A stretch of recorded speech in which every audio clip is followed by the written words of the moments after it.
professora de Geografia, e nós iremos começar agora para mais uma aula do 6º ano. Então, gente, vamos para mais uma aula. Na aula de hoje, nós estamos no capítulo 3, o cenário da vida, que está entre as páginas 22 a 33. Vamos lá? Bom, para nós entrarmos no assunto, vamos fazer uma repaginada do que foi dito na aula anterior. Gente, na aula anterior nós falamos que um cara chamado Alfred Wegener, ele apresentou a teoria da deriva continental, que afirma que há milhões de anos as massas de terras formavam um único supercontinente. E aí nós falamos que esse continente se chamava Pangeia. Essa teoria, gente, ela foi confirmada por sua sucessora, a chamada teoria das placas tectônicas. Bom, gente, e ainda assim nós falamos na aula anterior que existem alguns movimentos referentes a essas placas tectônicas. Tem o movimento divergente, no qual nós falamos que essas placas elas se afastam uma das outras e elas formam fendas e rachaduras na crosta terrestre. Assim, gente, quando ocorre o movimento das concorrentes, das convectivas, o magma do interior da Terra, ele atravessa essas rachaduras e essas fendas. Nós falamos também que existe um movimento chamado movimento convergente. Diferentemente do movimento divergente, as placas convergentes, elas se aproximam e elas se chocam uma das outras, tá? E aí, quando o movimento convergente, ele ocorre entre uma placa oceânica e uma placa continental. E aí acontece o chamado movimento convergente. Ainda assim, gente, para completar esses movimentos, existe o outro movimento chamado movimento transformante, certo? Bom, gente, esse movimento transformante, as placas elas deslizam umas em relação às outras de forma horizontal, certo? E aí elas provocam rachaduras nas regiões de contato que estão entre as placas tectônicas.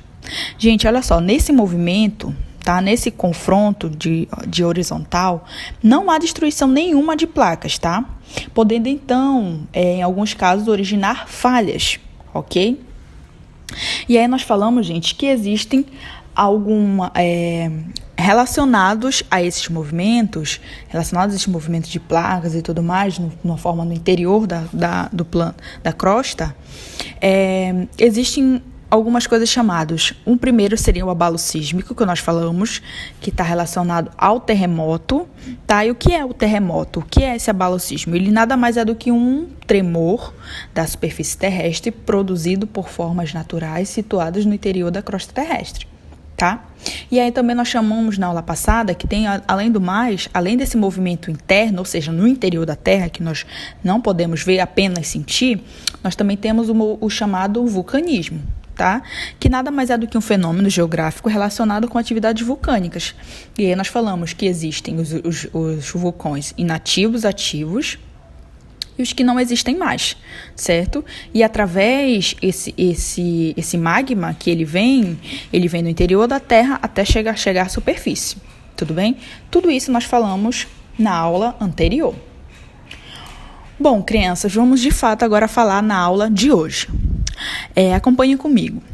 Existem algumas esferas, tá? As esferas terrestres, que são 4 esferas terrestres. Olhem essa imagem comigo. Nós temos a atmosfera. A atmosfera, gente, ela é a camada de ar que envolve o nosso planeta, certo? E ela é composta por gases com destaque para o nosso oxigênio, no qual nós respiramos, o nitrogênio e outros. E também, gente, é a camada responsável pela proteção do planeta, tá? Bem como pelas transformações climáticas, ok? Tem também, gente, a litosfera. Bom, a litosfera, gente, ela também é chamada de crosta terrestre. Lembra que nós falamos na aula passada? A litosfera, ela é a camada superficial sólida do nosso planeta. E ela é composta pelas rochas, pelos solos e pelas formas de relevo, ok?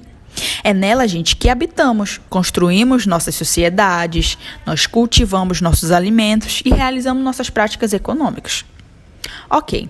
Tem também, gente, a hidrosfera. Bom, automaticamente, quando nós falamos de hidro, nós estamos lembrando de água, ok? ok? Então, a hidrosfera, gente, ela é a camada de água da Terra.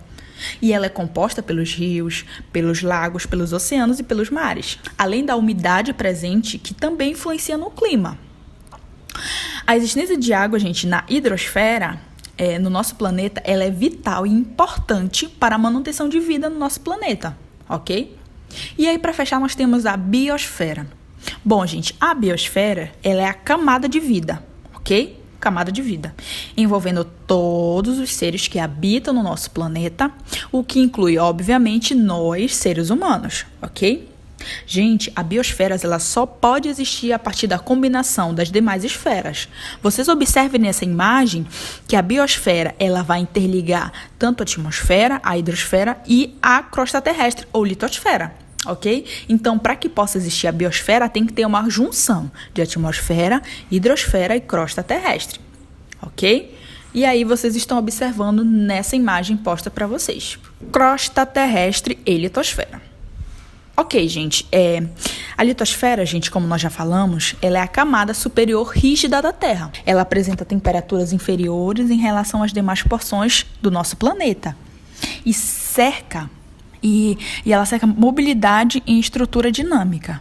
Gente, ela costuma estar associada, nós costumamos associar a crosta terrestre por também ser uma fina camada que compõe a estrutura superficial da Terra. A litosfera, ela encontra-se acima da astenosfera. O que é a astenosfera? A astenosfera ela é uma camada que apresenta as rostas em que o estado mais pastoso. E aí, as placas tectônicas, elas estão em cima da astenosfera.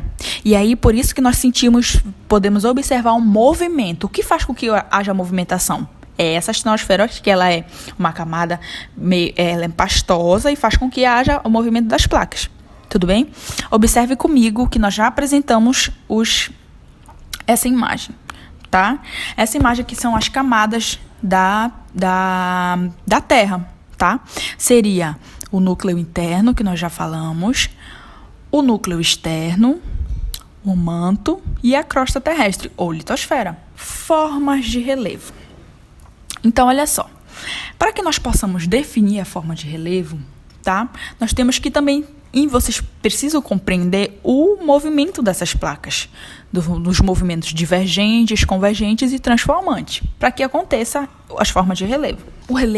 O que é o relevo, basicamente, para vocês entenderem? O relevo, ele pode ser definido como as formas de superfície do planeta, ok? O relevo, ele se origina e ele se transforma sob uma interferência de dois agentes. E aí eu quero que vocês prestem bastante atenção no que eu vou dizer agora, porque é conteúdo de prova de vocês, ok? Bom, os movimentos, os tipos de agentes, tá? Os agentes internos, ou seja, dentro da Terra, e eles são chamados de agentes endógenos. Novamente, existem dois tipos de agentes. Os agentes internos, ou também chamados de agentes endógenos. E existem os agentes externos, ou seja, fora. Isso também é chamado de exógenos. Então, vamos lá. Dois agentes. O primeiro é o interno, ou endógeno, e o segundo é o externo, ou exógeno. E, além do mais, gente, essas formas de relevo, elas correspondem a um conjunto de formações apresentadas pela litosfera, tá? E essas estruturas, gente, elas são definidas pela estrutura geológica combinada com as ações dinâmicas de interna e externa da Terra. Então, vocês observem comigo que nós temos a serra, as montanhas, as rochas, as depressões, os planaltos, tá? As rochas sedimentares. Mas eu quero basicamente que vocês compreendam que as formas de relevos mais comuns que nós podemos observar são 4, tá? Então, lembrem comigo. São as montanhas, as depressões, os planaltos e as planícies, tá? São as 4 formas de relevos mais comuns. E eu quero que vocês lembrem isso, tá? A montanha, depressão, planalto e planície. E aí, gente, eu quero que vocês observem nessa imagem aqui, tá? Os dois agentes, tanto os externos quanto os internos, tá? Então, observe nessa seta para cima, que são os agentes internos, tá? Também chamados de endógenos, tá? Ou também conhecidos como formadores de relevo. Por quê? Porque devido a esses movimentos das placas, aqui tem o movimento, tem o tectonismo, nós temos o vulcanismo, que tudo são internos, tá? Eles são formadores de relevos. Podemos formar montanhas, tá? Nós podemos formar depressão, tudo isso devido ao movimento, ao agente endógeno, que é dentro, tá? Além do mais, nós temos os agentes externos ou agentes exógenos, tá? E eles também são modeladores de relevo, tá? Eles também podem ser formados, podem formar montanhas, entre outras coisas, tá? Ou seja, um é formador, que é o agente interno, e o outro é o modelador, ele vai moldar esse relevo, tá? Que é o agente externo. Deu para entender? Bom, gente, e aqui basicamente eu quero que vocês prestem atenção bastante no que eu vou dizer. Desses dois agentes que nós já acabamos de falar, vamos compreender um pouco melhor sobre como eles funcionam aqui no relevo, tá? Bom, os agentes endógenos do relevo. E o que são esses agentes? Eles são responsáveis pela formação do relevo, pela criação ou pela gênese. Gênese, para quem não sabe, se chama origem. E aí nós temos 3 tipos de agentes endógenos. Eu quero que vocês prestem atenção. O primeiro agente endógeno, ele é o tectonismo, ok? Ou diastrofismo, também conhecido, tá? E o que é o tectonismo? Ele é o principal criador, construtor do relevo e atua de forma mais lenta. E ocorre de 2 formas. O tectonismo horizontal, ou também chamado de orogênese, ou o tectonismo vertical, também chamado de epirogênese, ok? Além do mais, nós temos os abalos sísmicos, tá? Ou terremotos, que nós já falamos, e nós temos também o vulcanismo. Esses três responsáveis pela formação do relevo, esses 3 responsáveis pelos agentes endógenos, eles são muito responsáveis para que aconteça. Exemplo, o tectonismo seria o movimento das placas tectônicas, ok? E aí, como eu já falei, existe o tectonismo horizontal e o tectonismo vertical. Além, nós temos os abalos sísmicos e o vulcanismo. Esses 3 são os responsáveis, agentes endógenos, ok? Ou agentes internos. Bom, gente, agora nós temos o segundo agente, que é o agente exógeno, ok? Bom, gente, os agentes exógenos, eles são modeladores. Lembra que nós falamos que os agentes endógenos são os formadores de relevo? Agora nós temos os agentes exógenos, que são os modeladores do relevo.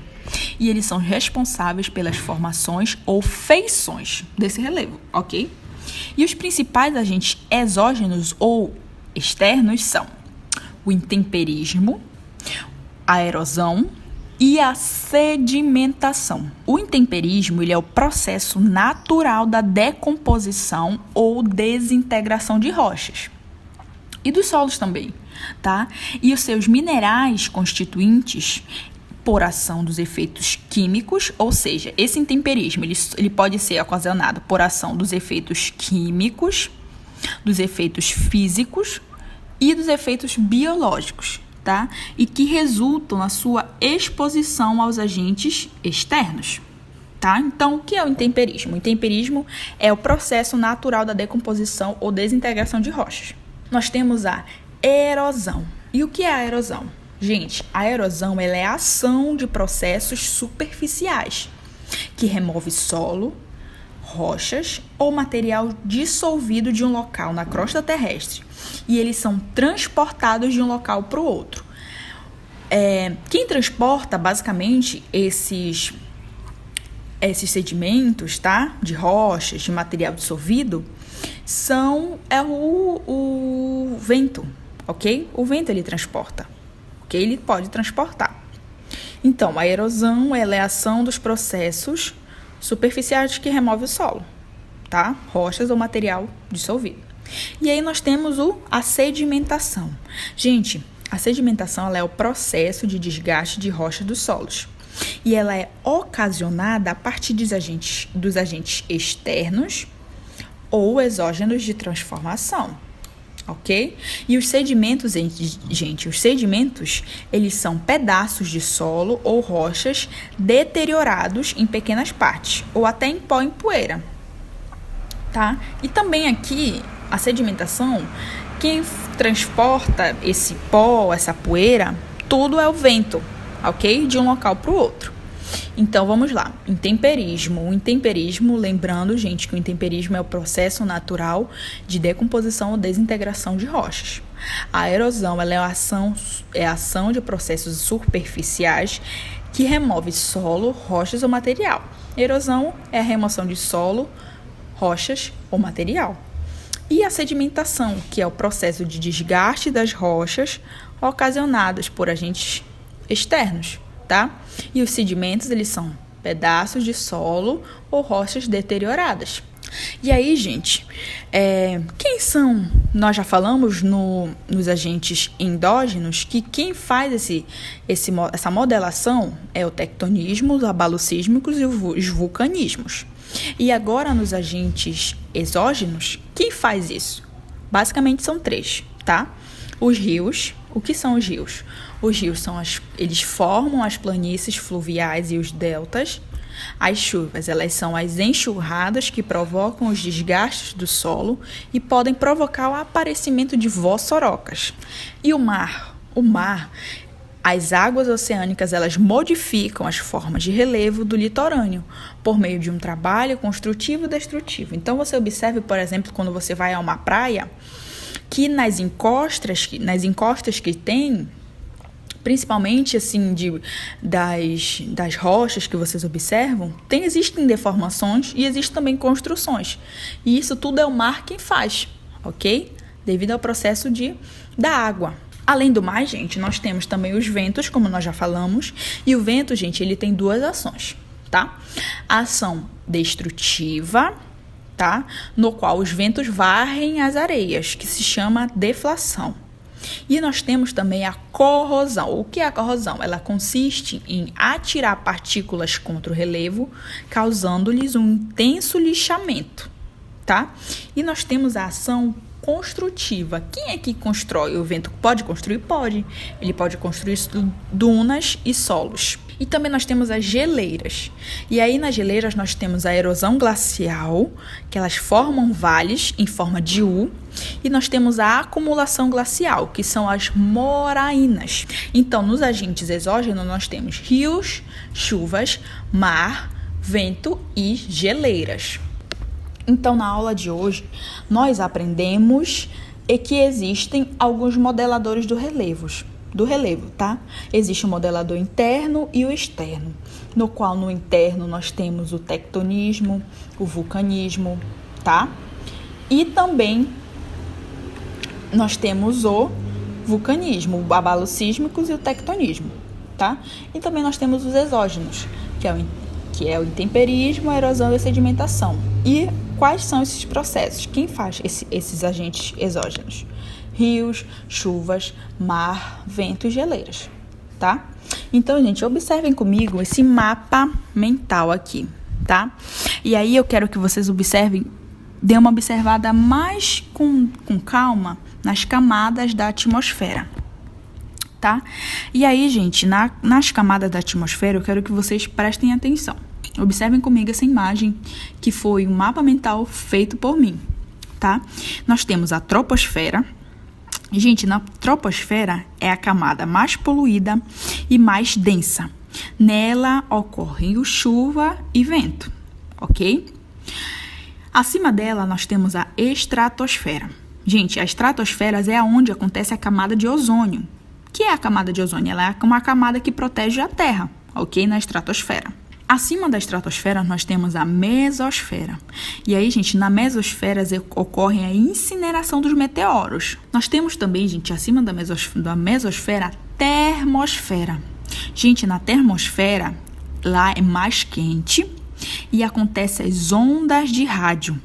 Além do mais, gente, acima dela, da exosfera, nós temos a última camada, a exosfera. E lá acontece o fenômeno da aurora boreal.